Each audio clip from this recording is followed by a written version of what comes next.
बच्चों, आज हम आपकी पुस्तक सरस्वती मंथन मेरा अपना व्याकरण कक्षा 4 के 11वें पाठ का अध्ययन करेंगे। हमारा 11वां पाठ है अव्यय। अव्यय को हम अंग्रेजी में इनडेक्लाइनेबल वर्ड्स भी कहते हैं। जिन शब्दों का रूप लिंग, वचन, कारक, पुरुष, काल और वाच्य आदि के कारण नहीं बदलता, उन्हें अव्यय कहते हैं। इन्हें अविकारी शब्द भी कहते हैं। जैसे इन चित्रों को देखें। इस चित्र में घोड़ा बहुत तेज दौड़ रहा है। इस चित्र में वर्षा बहुत तेज। बच्चों, अभी आपने दोनों चित्र देखे कि एक में घोड़ा बहुत तेज दौड़ रहा है और दूसरे चित्र में देखा आपने कि वर्षा बहुत तेज हो रही है। इन दोनों वाक्यों में बहुत ऐसे शब्द हैं जिसमें संज्ञा, सर्वनाम, लिंग, वचन या काल आदि के कारण से कोई परिवर्तन नहीं होता। ये सदा एक सा रहता है। ऐसे शब्दों को अव्यय या अविकारी शब्द कहते हैं। अव्यय मुख्य रूप से 4 प्रकार के होते हैं। कौन कौन से? पहला है आपका क्रिया विशेषण अव्यय, दूसरा संबंध बोधक अव्यय, तीसरा समुच्चय बोधक अव्यय और चौथा विस्मयादि बोधक अव्यय। तो चलिए अब हम इस पाठ को विस्तार से आपकी पुस्तक में पढ़ेंगे कि इसे कैसे पढ़ाया है। अव्यय, इनडेक्लाइनेबल वर्ड्स। पढ़ो और समझो। आजकल बहुत गर्मी है। रेखा माँ के साथ नैनीताल गई। यह घोड़ा अभी छोटा है परंतु बहुत तेज दौड़ता है। हाय, मेरी टांग टूट गई। ऊपर दिए गए वाक्यों में आए रंगीन शब्द बहुत के साथ परंतु और हाय ऐसे शब्द हैं जिनमें संज्ञा, सर्वनाम, लिंग, वचन या काल आदि के कारण से कोई परिवर्तन नहीं होता। ये सदा एक से रहते हैं। ऐसे शब्दों को अव्यय या अविकारी शब्द कहते हैं। जैसे वह बहुत अच्छा गाता है, वे बहुत अच्छे गाएंगे, उन्होंने बहुत अच्छा गाया। इन वाक्यों में संज्ञा, सर्वनाम, लिंग, वचन या काल बदलने पर भी अव्यय बहुत अच्छा में कोई भी परिवर्तन नहीं हुआ। वे शब्द जिनमें संज्ञा, सर्वनाम, लिंग, वचन, काल आदि के कारण कोई परिवर्तन नहीं होता, अव्यय या अविकारी शब्द कहलाते हैं। अव्यय मुख्य रूप से 4 प्रकार के होते हैं। क्रिया विशेषण, संबंध बोधक, समुच्चय बोधक और विस्मयादि बोधक। पहला, क्रिया विशेषण। क्रिया की विशेषता बताने वाले शब्द क्रिया विशेषण कहलाते हैं। जैसे रोहन बहुत रोया। यहाँ बहुत अव्यय रोया क्रिया की विशेषता बता रहा है। कुछ अन्य क्रिया विशेषण अव्यय। आजकल, तेज, अंदर, बहुत, वहां, ऊपर, नीचे, कल आदि। दूसरा, संबंध बोधक अव्यय।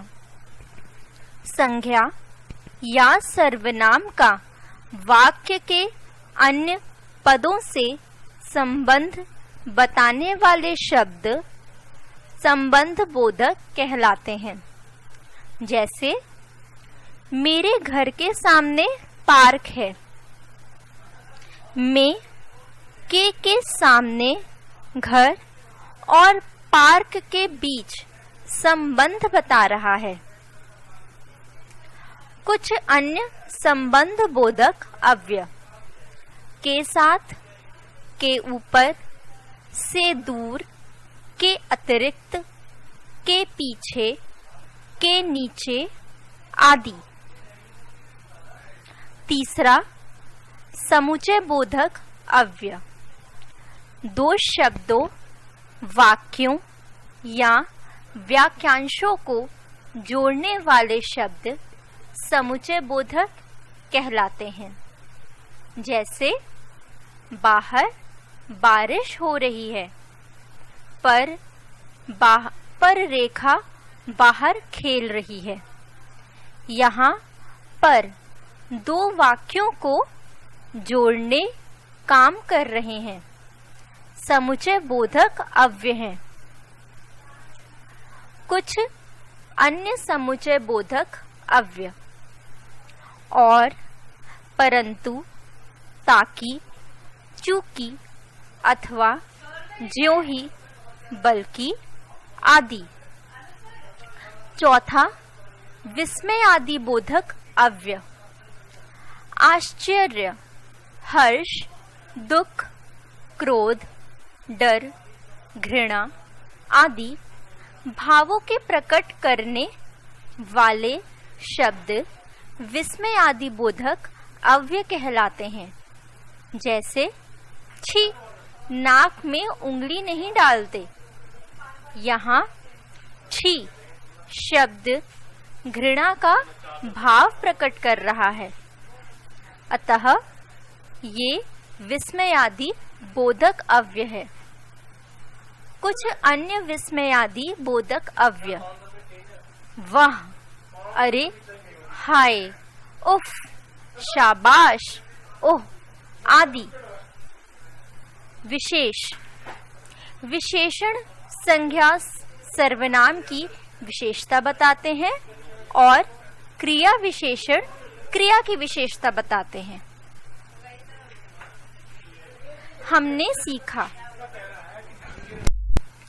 हमने सीखा जिन शब्दों में संज्ञा, सर्वनाम, लिंग, वचन और काल आदि के कारण कोई परिवर्तन नहीं होता, अव्यय कहलाते हैं। अव्यय 4 प्रकार के होते हैं: क्रिया विशेषण, संबंध बोधक, समुच्चय बोधक और विस्मयादि बोधक। जो शब्द क्रिया की विशेषता बताते हैं वे क्रिया विशेषण कहलाते हैं। जो शब्द संज्ञा या सर्वनाम का संबंध वाक्य के अन्य भाग से जोड़ते हैं वे संबंध बोधक शब्द कहलाते हैं। जो शब्द वाक्यों और शब्दों को आपस में जोड़ते हैं समुच्चय बोधक शब्द कहलाते हैं। जो शब्द विस्मय के भावों जैसे घृणा, भय, दुख आदि प्रकट करते हैं वे विस्मयादि बोधक शब्द कहलाते हैं। अभ्यास, अभ्यास को हम अंग्रेजी में एक्सरसाइज कहते हैं। पाठ की समझ। पहला, नीचे दिए गए प्रश्नों के उत्तर लिखिए। क, अव्यय किसे कहते हैं तथा ये कितने प्रकार के होते हैं? बच्चों, आप अपने पाठ को दोहराएं और इस उत्तर को सोचें कि इसका उत्तर क्या है और सोचकर इसका उत्तर लिखें। इसका उत्तर है वे शब्द जिससे लिंग, वचन, संज्ञा, सर्वनाम, विशेषण आदि के कारण कोई परिवर्तन नहीं होता, अव्यय कहलाते हैं। ये 4 प्रकार के होते हैं। कौन कौन से? पहला है क्रिया विशेषण, दूसरा संबंध बोधक, तीसरा समुच्चय बोधक और चौथा विस्मयादि बोधक। ख, समुच्चय बोधक अव्यय की परिभाषा लिखिए।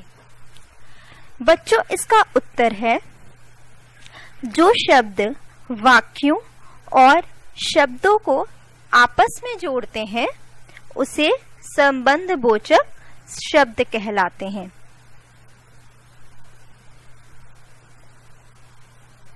भाषा की समझ। दूसरा, नीचे लिखे वाक्यों में उचित अव्यय छांटकर भरिए।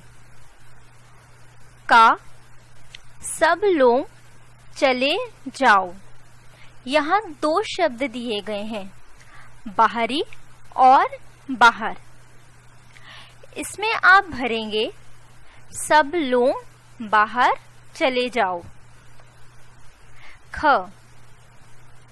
आज तो मम्मी ने खीर बनाई है। यहाँ पर शब्द दिए हुए हैं आह, वह या हाय। आप इसमें भरेंगे वाह, आज तो मम्मी ने खीर बनाई है। ग, मैंने उसे मनाया, वह नहीं माना। यहाँ शब्द दिए हुए हैं, इसलिए बल्कि या फिर किंतु। आप यहाँ लिखेंगे मैंने उसे मनाया किंतु वह नहीं माना। घ, सोहन अपने चाचा के रहता है। यहाँ शब्द दिए हुए हैं सहित, के अंदर और के यहाँ। आप यहाँ भरेंगे सोहन अपने चाचा के यहाँ रहता है। अंग, दादाजी नागपुर से वर्ष आए थे। यहाँ शब्द दिए हुए हैं आगे, अगले और पिछले। आप यहाँ भरेंगे दादाजी कानपुर से पिछले वर्ष आए थे। तीसरा, नीचे लिखे गए शब्दों से उचित वाक्य बनाइए। क, सचमुच। इसमें आप वाक्य लिखेंगे मुझे तो यकीन नहीं हो रहा है कि मैं सचमुच ही हवाई जहाज में बैठा हूँ। ख, के भीतर। इसका वाक्य है घर के भीतर बहुत गर्मी है। ग, सहित। इसका वाक्य होगा आज मेरे मामा जी अपने परिवार सहित हमारे घर आए हैं। घ, परंतु। इसका वाक्य होगा मैं तो तुम्हारे घर आ रही थी परंतु तभी तेज बारिश आ गई। अंगा, अरे। इसमें वाक्य होगा अरे ये दूध कैसे गिर गया।